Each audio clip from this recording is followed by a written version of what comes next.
center of it, but it wasn't like running lights or navigational lights. It was more like portholes, and then you were seeing the light from the inside coming out. It wasn't, flashing lights or anything, but it hovered momentarily, reversed its course, and went back out at a high rate of speed.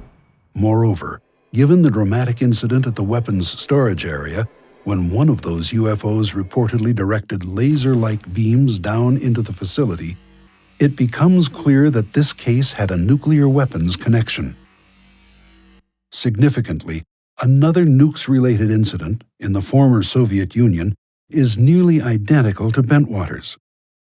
Government documents obtained by Western journalists after the collapse of the Soviet regime confirm numerous cases of UFO activity in that country during the Cold War era, including one at the Kapustin Yar military complex. On the night of July 28, 1989, a disc-shaped object with a dome was observed by dozens of Soviet Army personnel as it briefly hovered over the base's nuclear missile warhead depot. According to one KGB report, as the stunned witnesses watched, the UFO directed laser-like beams onto the roof of a building in which those weapons were kept before silently racing away. Another incident in the Soviet Union 7 years earlier was even more shocking. On October 4, 1982, a huge flying disc apparently activated several nuclear missiles, which were then preparing to launch. According to the Soviet Ministry of Defense documents secured by American television investigative reporter George Knapp, the UFO appeared over an intermediate-range missile base near the Ukrainian town of Bielokorovish. At one point, down in the underground launch control capsule, several missiles suddenly went into countdown mode. Although no one had input the authorization codes, the missiles were preparing to launch.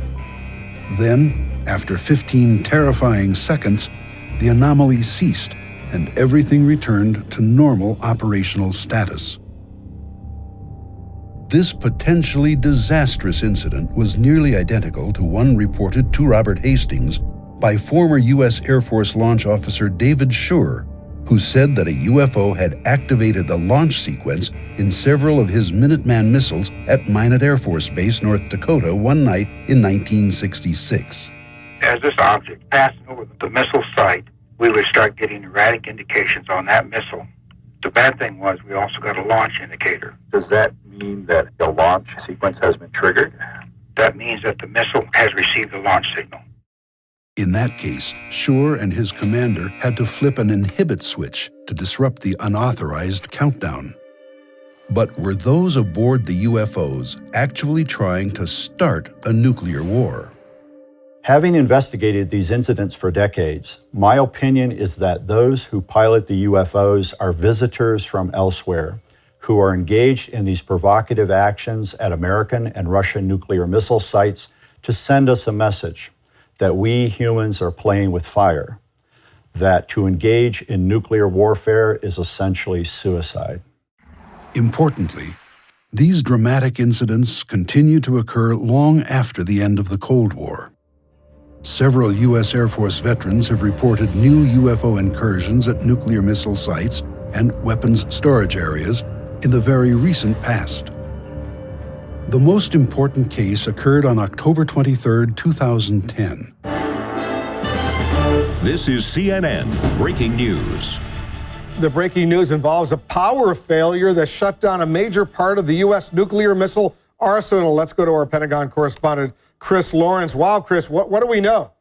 Well, Wolf, this happened out in Warren Air Force Base out in Wyoming, and bottom line is this. For less than an hour, about an hour on Saturday, the base lost primary communication with about 50 intercontinental ballistic missiles. Although widespread media coverage of the incident contained no hint of any UFO reports, a subsequent investigation yielded intriguing information about a series of still unexplained sightings occurring during the communications disruption. According to confidential Air Force sources known to Robert Hastings, various missile maintenance teams responding to the problem reported observing a huge cigar-shaped object maneuvering in the sky above the missile field. These persons emphatically state that the craft was not a blimp because no passenger gondola, propellers, or stabilizing tail fins were visible, and there was no corporate logo or other advertising on its hull. The anomalous nature of the object was all but confirmed when these teams returned to the base. According to Hastings sources, the entire missile maintenance squadron was sternly admonished by its commander not to talk to journalists or researchers about, quote, the things they may or may not have seen in the sky. Despite these revelations, the Air Force officially maintains that the massive communications disruption was caused by an improperly replaced circuit card following repairs on a weapons system processor. Nevertheless, key personnel who were in a position to know the facts have described multiple independent UFO reports during the incident, which were allegedly suppressed by command-level officers. This program has only scratched the surface. Declassified documents and eyewitness testimony suggest that incidents involving UFO activity at nuclear weapons sites now number in the hundreds. Robert Hastings has urged military veterans to contact him at his website regarding their knowledge of these events, so that a more complete picture of the situation can emerge.